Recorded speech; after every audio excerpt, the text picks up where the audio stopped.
Hi, y'all are. I'm glad for you to see me today, I guarantee. This is Paul Hood, the Cajun Counselor, with another episode of my podcast, The Cajun Counselor. Laissez le bon temps rouler.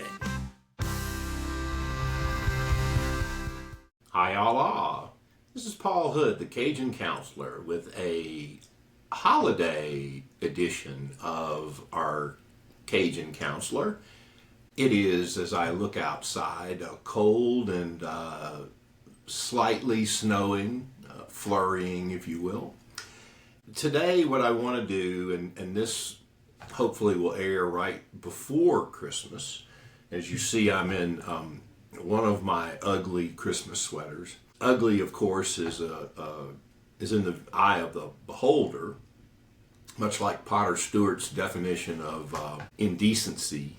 Anyway, I want to start today with a serious matter, and that is something that I've written about, but it's about the United States Postal Service. And they made a very, very big change that affects tax, and I wanted y'all to know about it. Back in August, the United States Postal Service, of course, has been hemorrhaging money for years. But they seem to be finally starting to try to do some things to modernize and reduce expenses and stuff like that. Well, one of the items is postmarking. Every post office currently, until December 24th of 2025, which is what I'm about to tell you, your mail was postmarked there. But with equipment, letters get put together, the stamp of one holds another's envelope, and all of a sudden only one of them gets postmarked. And in order to make things more efficient there, they put out a rule in August. It was a proposed rule where they would change postmarking from being a local post office function to a regional function. So they put this out, and like anything else in the Federal Administrative Procedure Act, if you follow it, and they don't always follow, and I'm not just about the post office, I'm about the government in general, they find little ways around it. But normally they put things out in proposed forms and seek comment from the public. And in this case, they got some comments. In fact, they got 130 of them.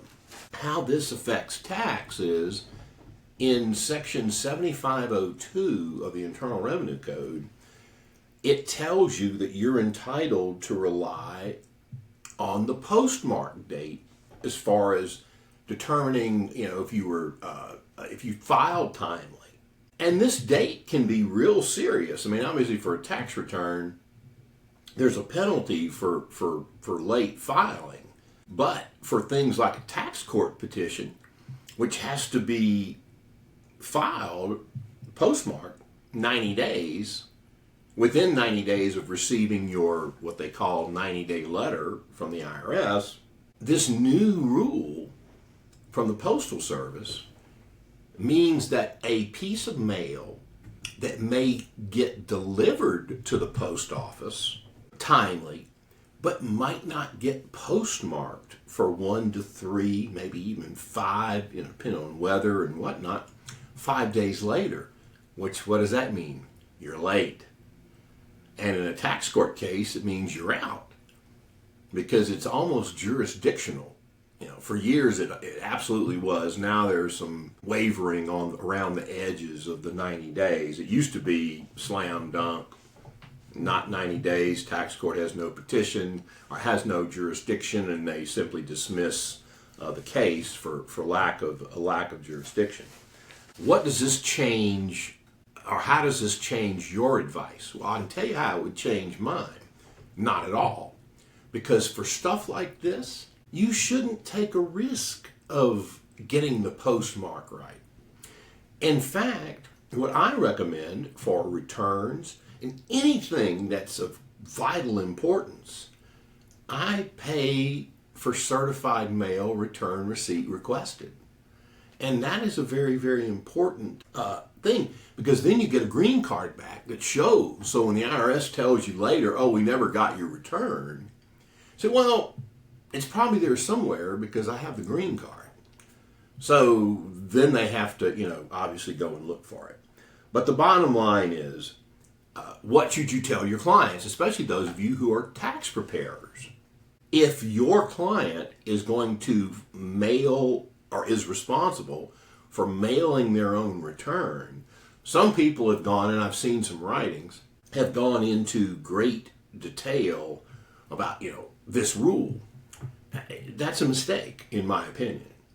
I would simply, my instruction to clients for that, if I was a preparer, like my late father was, certified mail return receipt requested. End of story. So, now, that leads us to the second item in this podcast, and it is something that I have blogged about, and this is more of a whimsical thought kind of thing. But I was thinking about the last time you ever did something. And the first thought that comes into my mind is, everything we do, it might be the last time. It might be the last time you see somebody. It might be the last time you see anybody. But the thought that came back to my mind was when I was a little kid, my friends in the neighborhood, we would play trucks. And I was like, when was the last time I played trucks? And did I know it was the last time? When did we just say it's no fun anymore? It's almost like when you believed in Santa Claus versus when you didn't. And life's funny, friends, and if you're not ready for something to be the last time, you need to do something about it. Me, maybe I just need to go buy some trucks. So that leads us to item 3. And this is something that back in 2001, the Louisiana Supreme Court added a continuing legal education requirement of an hour of professionalism. Now, they always required, and I think they require more now, but it was 1 hour of legal ethics, which can be sort of an oxymoron if you think about it sometimes. Plato and Aristotle roll in their graves when they think about legal ethics, because those rules aren't classical ethics at all. In fact, a lot of them are anti-ethics, in my opinion.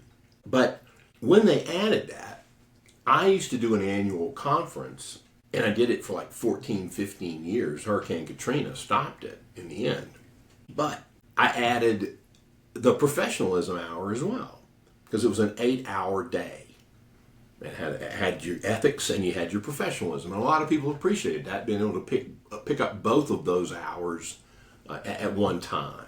So Loyola University Law School asked me, in New Orleans, asked me to speak on professionalism in 2001. And they didn't really give a lot of guidance about what did professionalism even mean.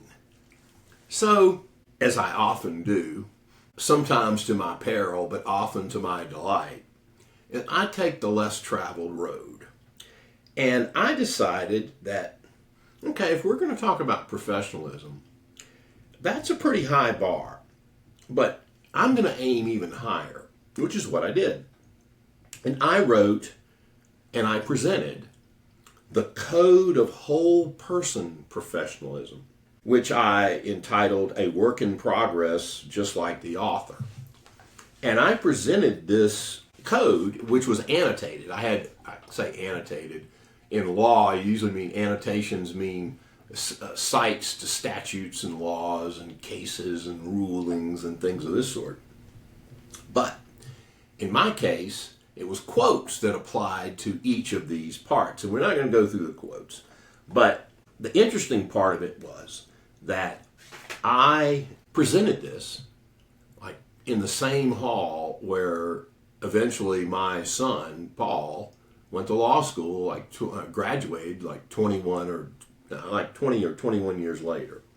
So here's the Code of Whole Person Professionalism that I wrote. Fully cognizant that compliance with the codes of professional responsibility and professionalism does not require ethical or professional behavior in the classical sense, or as it is understood by the man in the street. And further, that neither code focuses upon the whole life of a lawyer that can benefit from true classical, ethical, and professional behavior. And resolute in my belief that being balanced in life and work makes one truly ethical and professional, I pledge. And then here's a series of pledges. To bear in mind that the law was never intended to and cannot solve every problem I might encounter in my practice, and that a solution in law might not be the only or even the best solution to a particular problem, and further to look for and consider, and when appropriate, to suggest extra-legal alternatives. To consider the big picture in my advices to clients, taking into account common sense, psychological implications, holistic concerns, the law of diminishing returns, and a cost-benefit analysis, all on both a long and short-term basis. To acknowledge and repay my debt to my resources and mentors, and I had some really good ones, and I am very grateful for that, by, quote, passing it on, close quote, to others as a cheerful resource and mentor to other lawyers and staff, both inside and outside of my firm. And I generally do that with everybody, simply because, and I do it to honor my mentors who made me the lawyer that I am. I sort of have work mentors and then some just estate planning idea mentors. The next one I haven't done a great job of on one of them. To keep myself in good physical, mental, and spiritual health. Mental and spiritual health, I'm pretty good. Physical, I'm generally healthy, but not nearly as healthy as I need to be, and I'm going to do something about that before I turn 66, if the good Lord allows me that time. It's kind of like the old Meatloaf song, 2 out of 3 ain't bad. Well, 2 out of 3 really isn't good, because 67% is a failing grade in my book. To consider my overall duty to the legal system and to society as a whole when formulating and implementing my advices. If blessed with children, a spouse, and or other family, to be an involved, loving, devoted, and caring family member. Eschewing the myth cop-out referred to as quality time in favor of a lot of quiet, talking, just hanging out time. And I did my best to try to do that, but I encountered some rather serious difficulties. To remember how truly blessed with fortune, friends, and family I am. My family today is primarily a family by choice, but it is a very wonderful family, and I'm very grateful for them. To put myself into the shoes of others with whom I interact daily, so as to more fully and fairly comprehend their reactions and viewpoints. As an empath, I have been blessed and cursed with that my entire life, so I certainly live that. To efficiently manage my time and to remember that I have a life outside of my office, and to that end endeavor mightily to work only weekdays and not to work weekends unless absolutely necessary. To consider the risks that I have been asked to bear in a particular matter in the overall fee that I charge, and to explain this cost element to my client, and to, if need be, walk away from the engagement if the fee that the client is willing to pay won't cover that risk. If I'm in a firm, to remember that it is the little things that separate the good firms from the great ones, and to resolve to do the little things, like in baseball. Runner on second base, nobody out. You want to, if you can't get a base hit, you want to hit the ball and make sure that runner gets to third with less than 2 outs. Those are the little things. They can score on a pass ball. There are a lot of ways to get that runner. A sacrifice fly, or a deep ground ball that they get a good jump on. They'll take the out at first. They won't try to throw home. To order my affairs and to conduct my work in a manner that minimizes the work for and surprise to others and to give others reasonable notice when extra work, either after hours or on weekends, will be necessary, and then to work mightily to minimize that intrusion and to make it up later. That's where we often forget. We ask, but we don't then give, and you really have to do that. If I work under the supervision of another lawyer, to treat that lawyer as my client. That was one of the best pieces of advice I ever received as an associate. And it was absolutely right. To be a lifelong learner and enthusiastic lover of life, and that is en plot. To smile internally and externally, and to be of good cheer, even singing aloud if the mood strikes me, and it often does. To be able to heartily laugh at myself at a second's notice. I give myself so much material of some of the ridiculous things that I do that en plot has plenty of material for grist for the comedic mill. And then finally, to walk the talk of this code by affirmatively encouraging and allowing my staff and other lawyers under my supervision to live according to this code and to encourage other lawyers as well as others to do the same. Now, as we come into the home stretch of this edition, I wanted to share a couple of childhood Christmas memories. Growing up in Alexandria, Louisiana, where we had a big water tower that they used to put Christmas lights on. And I remember one night we were driving back probably from either Momo and Papa's or Uncle Bobby and Aunt Gail's, and we saw a light that it was like it was the reindeer sleigh, and we had to hurry up and get home. Christmas Eve was normally, as a little kid, we would open one present because we got presents from Santa and from everybody else, Mom and Dad and Momo and Papa and everybody else. We would go either to Momo and Papa's or Uncle Bobby and Aunt Gail's, as I recall, early. I'm talking when I was young, certainly under 10 or 12. It was always fun. And then Christmas morning, when we were real little, I remember my Papa, who was an early riser like me. He and Momo would drive to our house Christmas morning and sit outside until they could see the first heads, one of us, the three of us, coming into the area where the Christmas tree and the presents were. And then they would come inside the house. And it was always fun, because after I'd go, Momo and Papa are here. So that was always funny. One of the last things I want to leave you with before I wish you all a Merry Christmas and all the best that 2026 has to offer. As we start thinking about what do we want to accomplish in 2026, and one thing I want to do, and I'm giving this to you as my accountability partners, is I want to get physically healthy again. And I'm going to do that, and there are a number of steps that I'm going to take, and including probably joining a gym, more to, like play basketball and things like that, because I haven't been on a basketball court in probably 22, 23 years at least, so it's going to be a while. But one of the things I want, and it's always a great time, year end and planning for the next year. It's always a good time to think about your why. What's your why? My why was pretty well expressed in my code of whole person professionalism.